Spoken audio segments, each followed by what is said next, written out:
ሰውየው ራሱ ለክስረቱ ተጠያቂ፣ ለስኬቱ ባለቤት ይሆናል።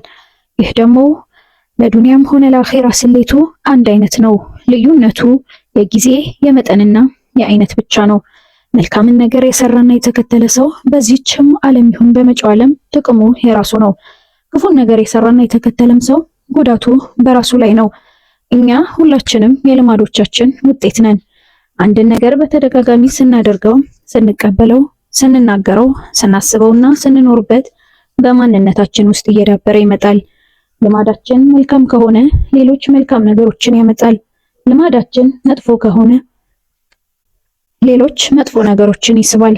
ከጊዜ በኋላም የኛኑ ማንነት የሚገልጥና የሚወስን ይሆናል። ታላቅነት ማለት የመልካም ነገር ልማድ እንጂ ሌላ ተአምር አይደለም። በተቃራኒውም ያለው ሂሳብ አንድ አይነት ነው። ይህ የሚያሳየው በአንድ በኩል በህይወታችን የሚያስፈልጉንና የሚጠቅሙን ነገሮች በክፉ ልማዶቻችን ማዕበል እየተመቱ መቅረታቸው ሲሆን፣ በሌላ በኩል ደግሞ መሳካት አይችሉም የተባለላቸው ነገሮች በልማድ ኃይል ወደ መሆን መምጣት እንደቻሉ መመልከታችን ነው። ይህን ማወቃችን ደግሞ የልማድ ኃይል ምን ያህል ጠንካራ እንደሆነ ቋሚ ማሳያ ነው። በክፉም ሆነ በመልካም ነገር ላይ የልማድ እጅ ብርቱ መሆኑን ነቢዩ ሰለላሁ ዐለይሂ ወሰለም እንዲህ ሲሉ ጠቁመዋል። እውነት ወደ መልካም ተግባር ይመራል፣ መልካም ተግባር ደግሞ ወደ ጀነት ይመራል።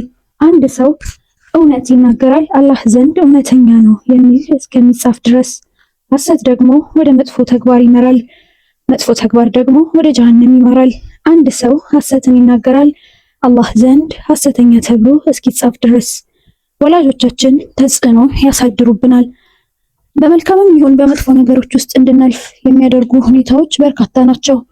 ሆኖም ወላጆቻችንና አሳዳጊዎቻችን በእኛ የማንነት ቀረጻ ላይ ግንባር ቀደም ሚና አላቸው። ወላጆቻችን እኛን በራሳቸው አምሳል ለመቅረጽ፣ አመለካከታቸውን በልቦቻችን ላይ ለማተም፣ አሻራቸውን በውስጣችን ለማሳረፍ፣ ባህላቸውን ለማውረስ ጧት ማታ ያላሰለሰ ጥረት ያደርጋሉ። ይህንንም የሚያደርጉት ገና በጠዋቱ ጨቅላ ያለን በመሆኑ መቋቋም አይቻለንም። ይህንንም ለማድረግ የሚፈቅድላቸውና የሚተባበራቸው ሁኔታ አለ። ይኸውም በአንድ በኩል በወቅቱ በእነርሱ ላይ ጥገኞች ሆነን መገኘታችን ሲሆን፣ በሌላ በኩል ደግሞ ንጹህ ተፈጥሮ ቢኖረንም የገጠመንን ነገር ለመመርመር የሚያስችል አቅም ማጣታችን ነው። የሆነ ሆኖ ግን መልካም ሁኔታና አካባቢ የገጠመው ሰው መልካሙን መንገድ ለመያዝ እድል ያገኛል። መልካም የሆነ ሁኔታና አካባቢ ያልገጠመው ሰው ደግሞ የተሳሳተ ነገር ውስጥ እንዲገባ ያደርገዋል። ሰዎች የወላጆቻቸውና የአሳዳጊዎቻቸው እንዲሁም የአካባቢዎቻቸው የተጽዕኖ ውጤት መሆናቸውን አስመልክቶ የአላህ መልእክተኛ ሰለላሁ ዐለይሂ ወሰለም እንዲህ ሲሉ በግልጽ ተናግረዋል። ማንኛውም ሰው የሚወለደው ተፈጥሯዊ ባህሪውን እንደጨበጠ ነው። ዳሩ ግን ይሁዳ፣ ክርስቲያን ወይም ባዕድ አምላክ የሚያደርጉት ወላጆቹ ናቸው። ሁለት መንገዶች፣ የደግና የክፉ። ዳሩ ግን የሰው ልጅ ተጽዕኖ ቢደረግበትም፣ አላዋቂነት ቢኖርበትም፣ በውጫዊ ሁኔታዎች ጫና ቢደርስበትም ከሂደት በኋላ እያደገና እየበሰለ ሲመጣ ልቦናው ያ ነገር ትክክል ይሁን ስህተት ያውቀዋል። ይህንን የሚያስረዳ አንድ ቋሚ ነገር አለ። ይኸውም የሰው ልጅ መልካም ነገር ሲናገረው፣ በተግባር ሲያደርገው፣ በአይኑ ሲመለከተው፣ በውስጡ ሲኖርበት ልቦናው ይደሰታል፣ ስሜቱ የተረጋጋ ይሆናል። በአንጻሩ ደግሞ የማይገባ ነገር ሲሰራ፣ በጆሮ ሲያዳምጠው፣ በአይኑ ሲመለከተው፣ በውስጡ ሲያልፍበት ህሊናው ይረበሻል፣ ቅር ይሰኛል፣ የጥፋተኝነት ስሜት ይሰማዋል። ምክንያቱም ነፍስያችን ወደዚች ምድር የመጣችበትን ተልእኮና ዓላማ ታውቃለች። ስለዚህ ለእኛነታችን ተገቢ ያልሆነውን መንገድ ስንከተል የውስጥ ሰላም አትሰጠንም፣ ምቾት እናጣለን፣ መረጋጋት ያቅተናል። ይህ እውነታ ከሌሎች ሰዎች እንጂ ከባለቤቱ ዘንድ የተደበቀ አይደለም። የዚህ ምክንያቱ ደግሞ አላህ ሁሉንም ነገር ያብራራና የሰው ልጆችም የመረዳት ብቃቱን የለገሰ መሆኑ ነው።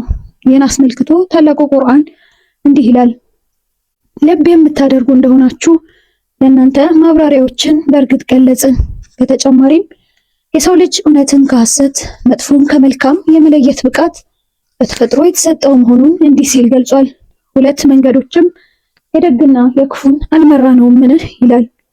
የአላህ መልእክተኛም ሰለላሁ ዐለይሂ ወሰለም የሰው ልጅ በጥልቅ ስሜቱ ውስጥ እውነትን ከሐሰት መለየት የሚያስችለው ብቃት እንዳለው እንዲህ ሲሉ አመላክተዋል። ልቦናህን ጠይቅ፣ መልካም ስራ ነፍስህ የተረጋጋችለትና ልብህም የተረጋጋበት ነው። ጥፋት ደግሞ ነፍስህ የዋለለችበትና ልብህ ላይ የተመላለሰ ቅር የሚልህ ነው ብለዋል። ዳሩ ግን አንድ ሰው በተደጋጋሚ በጥፋት ውስጥ ሲወድቅና በዛውም ሲቆይበት ልማድ ወደ መሆን ያድጋል። እውነትን ከሐሰት ለይቶ የሚያሳየው የልቡ መስታወት የመቆሸሽ አደጋ ስለሚገጥመው ያ ነገር መልካም ይሁን መጥፎ የመለየት ብቃቱ እየወረደ ይመጣል። ለምሳሌ አስቀያሚ ጠረን ባለበት አካባቢ ለትንሽ ጊዜ መገኘት ሁላችንንም ሊረብሸን ይችላል። ሆኖም ግን በሁኔታዎች አስገዳጅነት በዚህ ቦታ ላይ ለረጅም ጊዜ የኖረ ሰው ሊረበሽ ቀርቶ የተለየ አዲስ ነገር መፈጠሩን እንኳን ላይረዳው ይችላል። በዚህ መልኩ በልማድ ሳቢያ የነገሮች ጸባይ ይለወጣል። ይህ ስሌት በሁሉም ነገር ላይ ይሰራል። ይህ ማለት ደግሞ ልብ ሲቆሽሽ ነገሮችን በትክክል የመለየት ብቃት እንደማይኖር እርግጥ ነው። መልካም ነገር ማድረግና መናገር የለመደ ሰው ትንሽ ጥፋት ሲሰራ ውስጡን ሊረብሸው ሊከነክነውና ሊያውቀው ይችላል።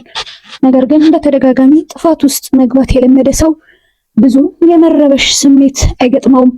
ይህ የሚሆነው ትክክለኛውን ከስህተቱ መለየትና ስሜቱንም መፍጠር የሚችለው የልቡ መስታወት ስለተበከለ ነው። ይህ እንደሚሆን ደግሞ ታላቁ ቁርአን እንዲህ ሲል በግልጽ ተናግሯል።